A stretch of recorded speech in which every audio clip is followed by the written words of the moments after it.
Rolling. What's up, everyone? So today I have something to tell you. I got run over by a moose, and I have an injured MCL. When I say moose, I mean our dog Moose ran into me, and I've been hobbling around for the last few days. I even got a cane at one point, and my daughters were saying, "Old," calling me old man. It's funny. He's feeling better today. Actually, I went to the doctor the first time. He's like, "No, nothing damaged, no surgery, nothing. It looks pretty good. You just got to wear a brace for about 3 weeks." Anyways, so I've been hobbling around, but and I have a new screen for the comments. It's right here in front of me, and I can see them pretty well, I think. Okay, I want to talk about something that I've done a couple videos on in the past. One of my biggest video on my channel ever is on the acoustic guitar, but I don't do a lot of acoustic guitar videos. And I want to do a basic acoustic guitar lesson because a lot of people, as we know from all the guitar companies that are out of stock and have been or back ordered for 2 years, is because people have bought guitars in the last 2 years, which is one of the reasons that my signature guitar, I get asked this every live stream, every video, when's my signature guitar coming out? Probably August or so, because Gibson is so far backed up. Okay, so let's talk about some of the basic things that you would learn in a guitar lesson. That these are things that I like to teach, and some of the things that I think that teachers really don't get into, or they should get into when you start. And I want to talk about some of the obvious things, like the first thing to do, and this is a thing when I was teaching my daughter Lennon when we started, was clipping her nails on her left hand. Okay, this was like a big thing.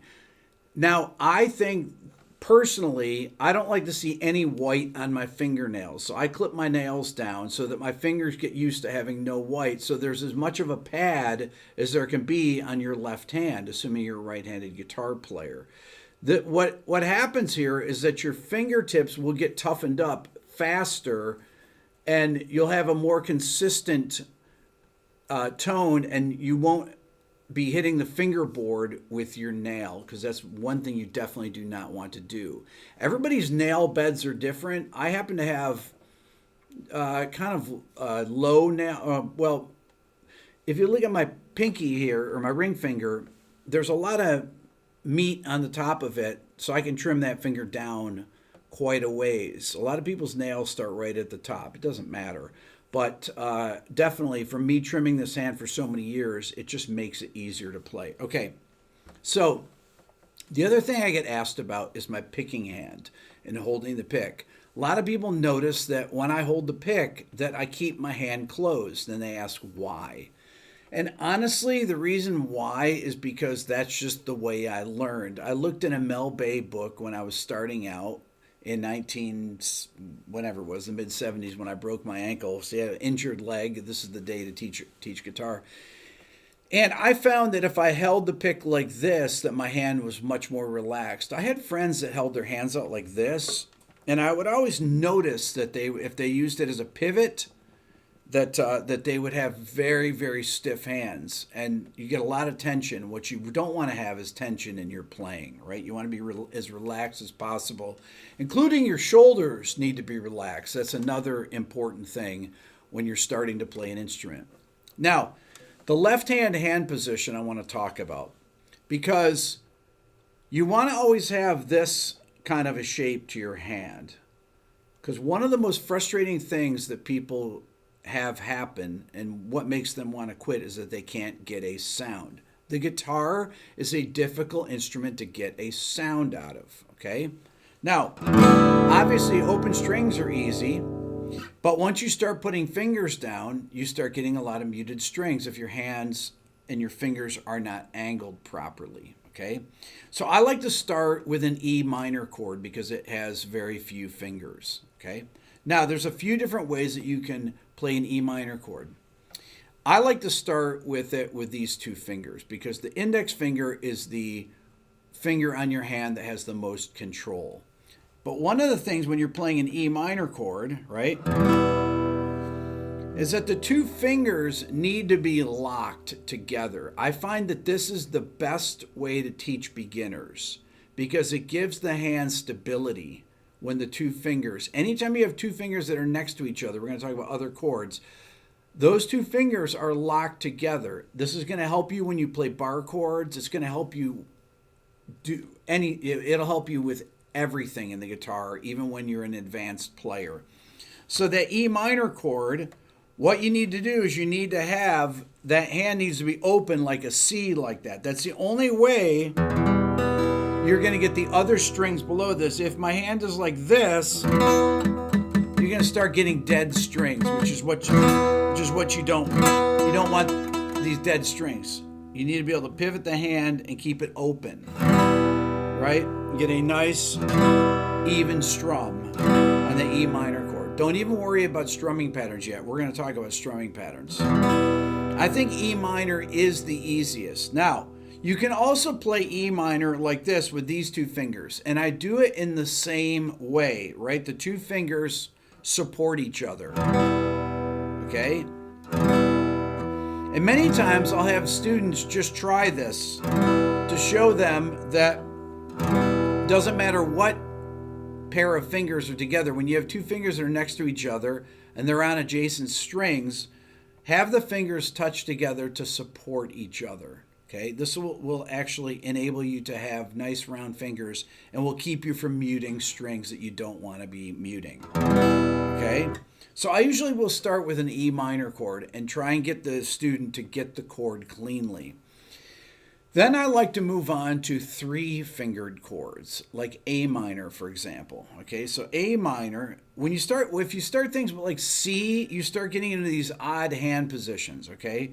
A minor is another one that you can play where you keep your fingers tall, okay?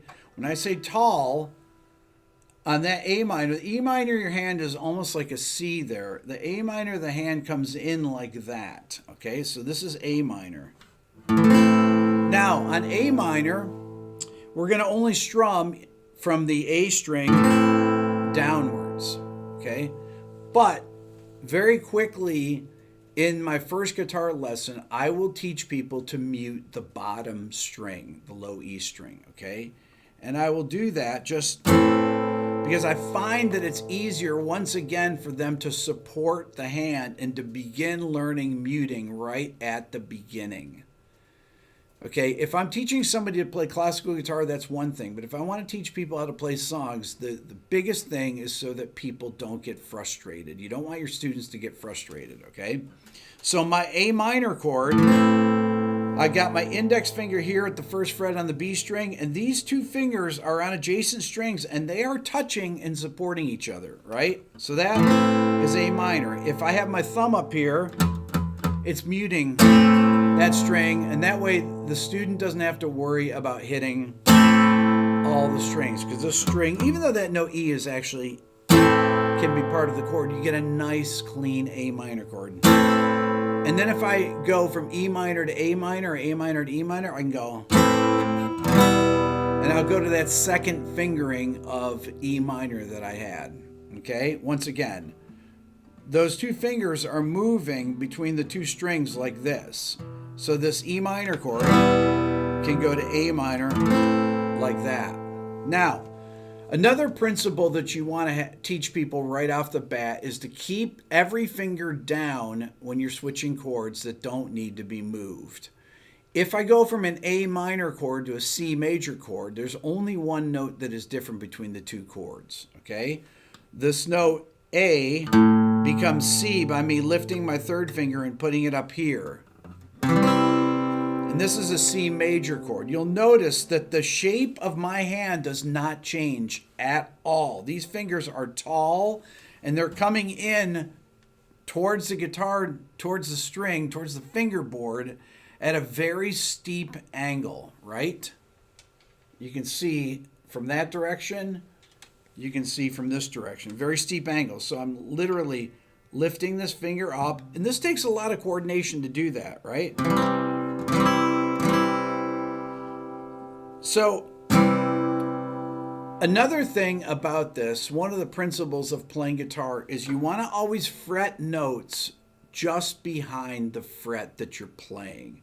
This is a thing that teachers don't spend enough time with, that I really would spend a lot of time with my students doing this. I always am reminding them, get close to the fret, get close to the fret, because it takes the least amount of pressure to get a note out. If I play this note C here, as I move it back, it takes way more pressure.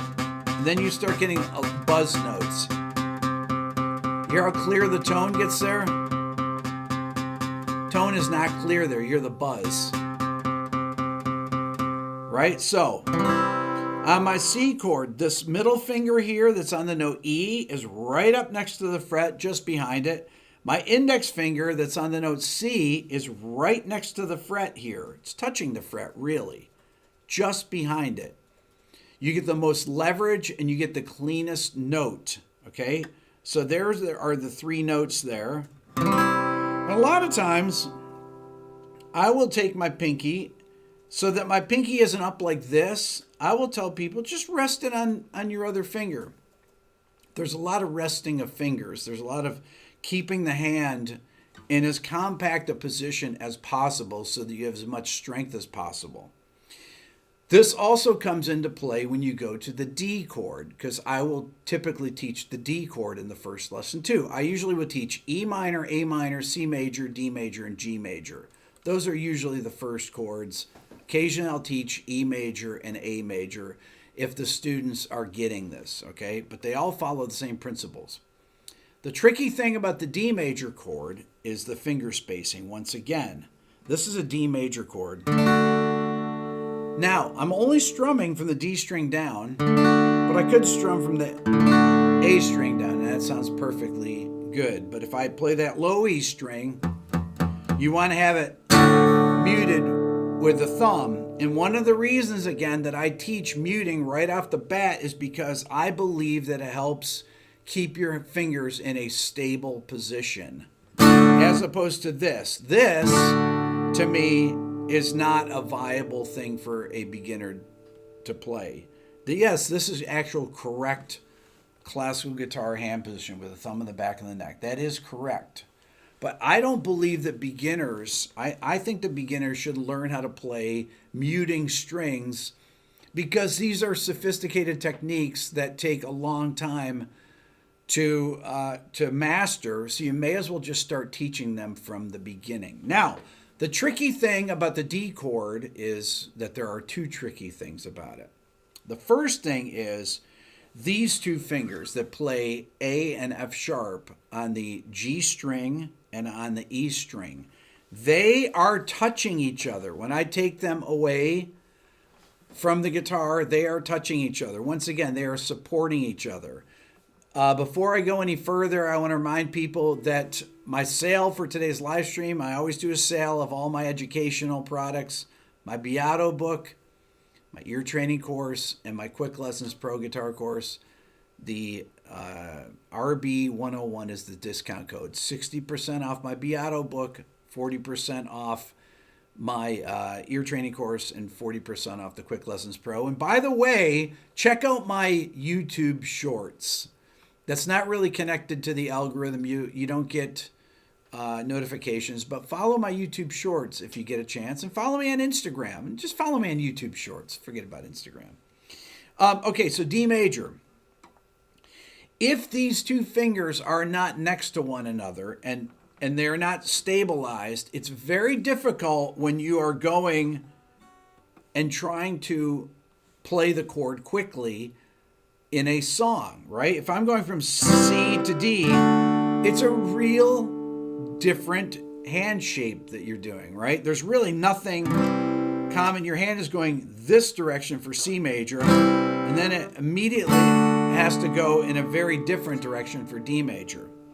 But one of the keys for D major is that you stay up in the frets again, okay? My third finger is playing that note D at the third fret of the B string. And if it's back too far, it's going to sound like that. And you're going to get really, really a lot of buzzing. Same thing with these two fingers. This is typically how beginners will play D major chord. chords. But if I just simply slide up and get them as close to the frets as possible, you will get a nice clean tone. This is something that I found I would get my students to play chords and be able to change chords quicker by using other fingers to give the hand position strength by actually keeping the fingers together like that whenever possible, adjacent fingers together, and by staying up in the frets. Okay, so you've got E minor, 2 fingers together. I jump to A minor. The same 2 fingers are together, right? They just hop. They never, ever leave that position.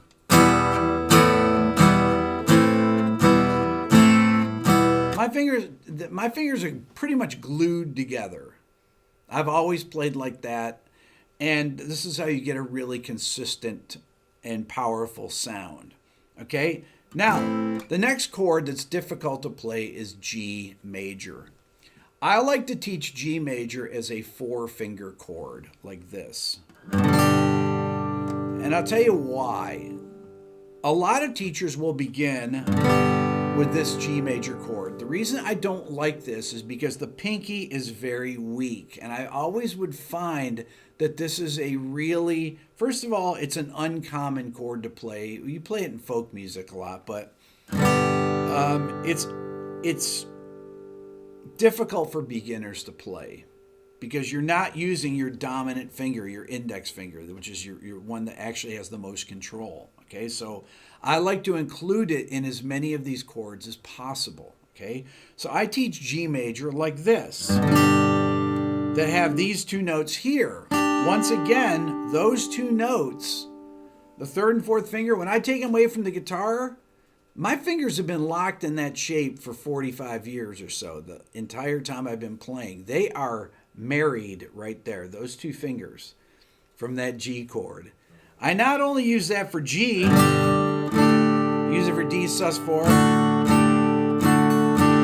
If you look at my pinky and ring finger,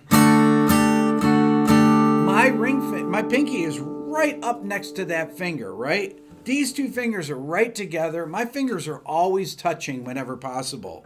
On the G major chord, these 2 fingers are touching. They are. These 2 fingers are touching. They're locked together like they're super glued. So if I'm going from G to D, which is very common because they are in the same keys, if you're in the key of G major or D major, they both have G and D, right? So when I go from G to D, which is the most common move, you always want to keep down any common finger between chords, okay? That common finger between a G major chord and a D chord is this note D here, okay? That note does not move. Watch my hand. Watch this finger. Keep your eye on it.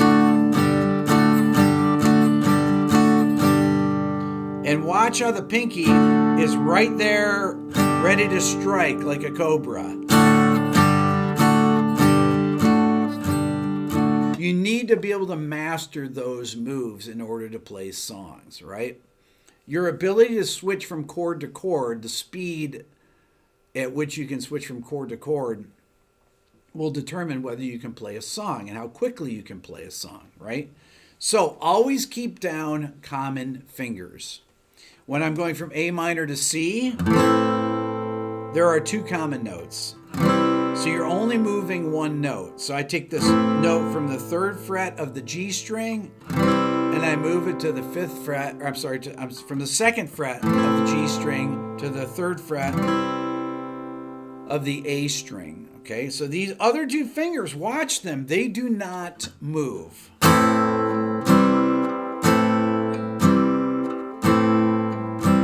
And you want to practice those moves over and over. You can be watching TV, doing whatever. I would do that for hours. That's how I learned to play these chords. G to D to G to D, G to D. Now notice something else. When I go from G, my thumb is here over the guitar neck. And a lot of you classical guitar teachers out there would be like, that's not the way you should learn. Well, we're not learning classical guitar. We're learning to play the guitar so we can play songs, okay? So, G and then D. So not only do I keep this finger consistent, keep it down, my thumb comes around and mutes that low E string. That's muted there. Now, the other two chords that I like to teach are A major and E major. Now, there's one thing about A major that I have noticed. For example, when I interviewed Tommy Emmanuel plays an A major chord very differently than I do. Tommy Emmanuel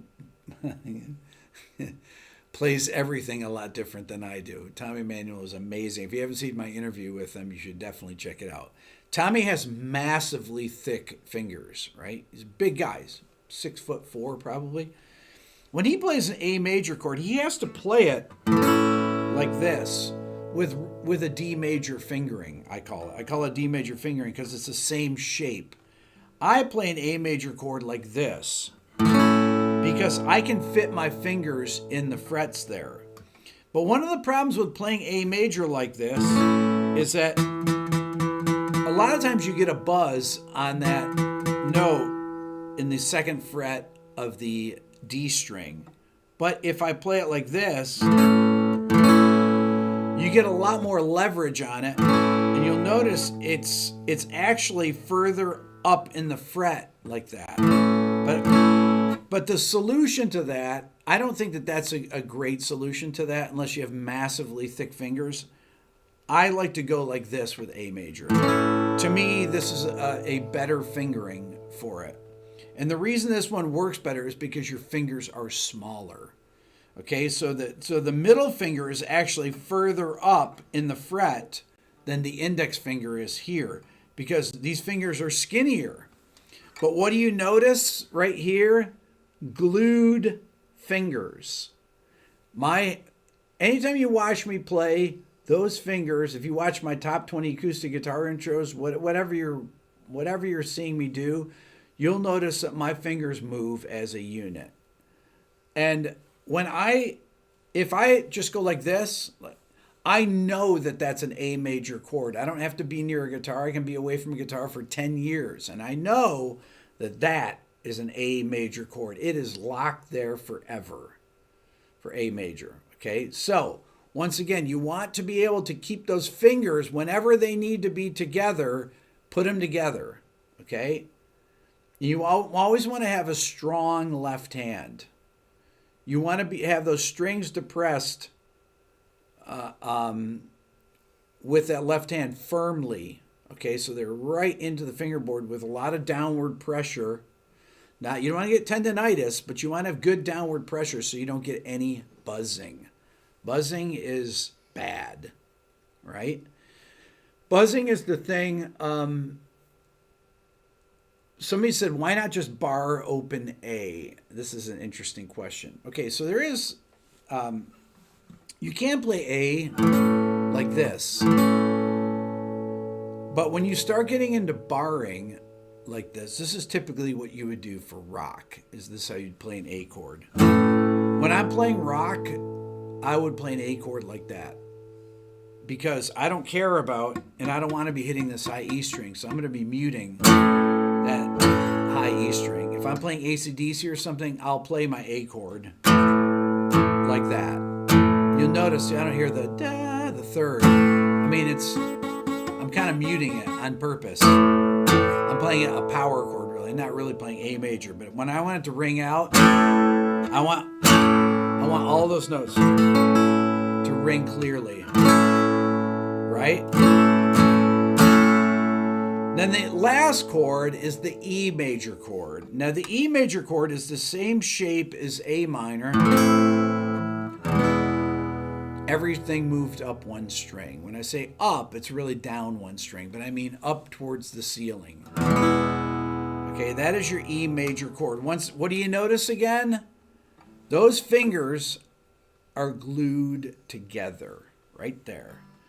Now, I don't know why. I never read things like that in books, which I always thought was weird, is that that people don't talk about that much. I never find that. Maybe they do, and I just don't read those books.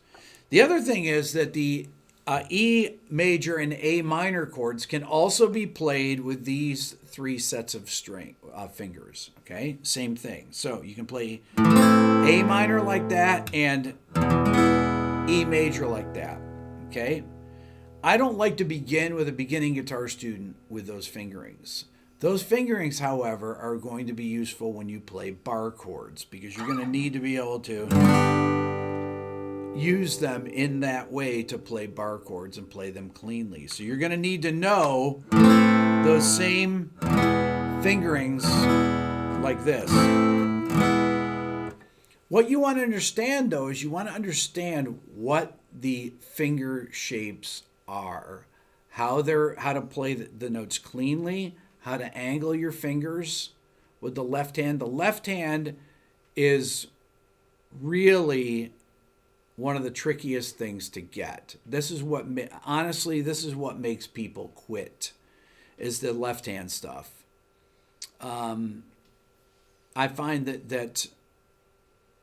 that's when you lose students. You typically would lose them in the first few weeks. They don't practice enough. They don't have enough consistent playing, so they don't get calluses. It takes, honestly, probably, I'd say, 5 days of playing for at least 20 minutes a day to get calluses, so that your fingertips don't hurt. But your fingertips are going to hurt. That's just a fact. The fingertips are going to hurt for a few days. They just have to. That's just part of the thing. Having a well set up guitar is also very important. There's nothing that is more demotivating as a guitar player, as a beginner, than having a poorly set up guitar with high action. Okay, so that's one of the first things that you want to make sure before you even go in for your first lesson. You want to get as good a guitar as you can afford, and you want to make sure the guitar is set up properly so it doesn't have gigantically high action and making the guitar more difficult to play than it is. Okay. The next thing is the strumming. Okay, strumming is one of the really difficult things to do. Somebody said B7. B7, please. Is it Buzzy said that? Buzzy said B7, please. B7 is a chord that I usually don't teach right at the beginning. B7 is in songs, but that would be a B7 chord right there. But that involves all four fingers, and you don't find a lot of B7s unless you're playing like an E blues or something right off the bat. Most folk songs will be in the key of D or key of G, things like that. And you'll use these particular chords that I've talked about: G major, D major, A minor, E minor, A major, E major, C major. Those are the chords that you really want to learn right at the beginning. If you can play those chords, you can pretty much play most songs, especially if you have one of these, which is a capo. This capo can allow you to play chords without learning bar chords. You can change keys. If I put this at the 2nd fret, right, and I play a D chord, then that is really an E chord because it transposes the guitar. That's what capos do. And there's certain songs that you can play. I was going to play a Beatles song, but I'll get demonetized for it if I do. There's songs many songs use capos. Capos change the key of the guitar and allow you to play the same basic chord forms, but in a different key. Okay? I like this particular capo. I'm not endorsed by them, but this is a superior design. It's called the G7th. Superior designed capo. It has a little lever on it. If I was going to go out and buy a capo, and I have many capos, One of which I don't want to mention the brand, but I scratched my guitar neck here on my 1957 Gibson right here. You can see it's been repaired, but that was from a capo that I didn't realize it had a somebody had cut part of it off, and there was a rough spot on it, and it really scratched my guitar, and it bummed me out heavily.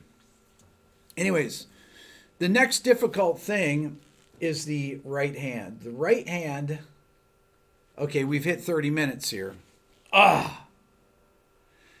Okay, I don't want to go too much further with this. Strumming is a really difficult thing. What I would typically do with the students is have them do 4 downstrokes the first week and focus on the left hand, because that's the thing that is going to give. You have 2 different segments of learning guitar. You have the left hand segment where you have to develop some calluses, all right?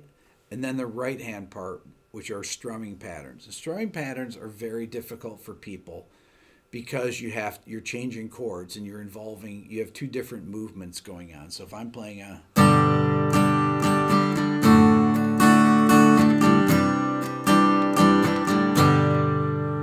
now, that seems very simple, but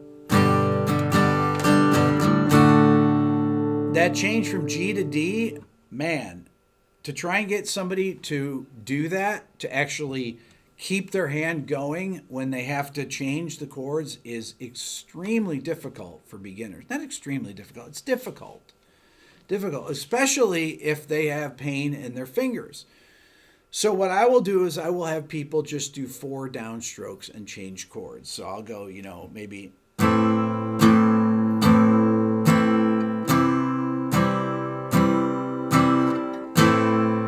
And I'll have them switch between combinations of 2 chords. Usually it'll be A minor to C, where you'll have 2 notes that are in common.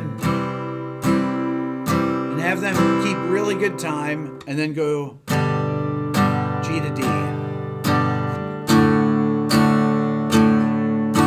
The reason I have them do downstrokes is because most of your strumming patterns that you're going to do, you want to always maintain this down, up, down, up, down, up strumming pattern. If you don't do downstrokes, what do you need to do an upstroke? Well, you're doing an upstroke. If you do 2 downstrokes in a row, you have to do an upstroke in order to play the next downstroke.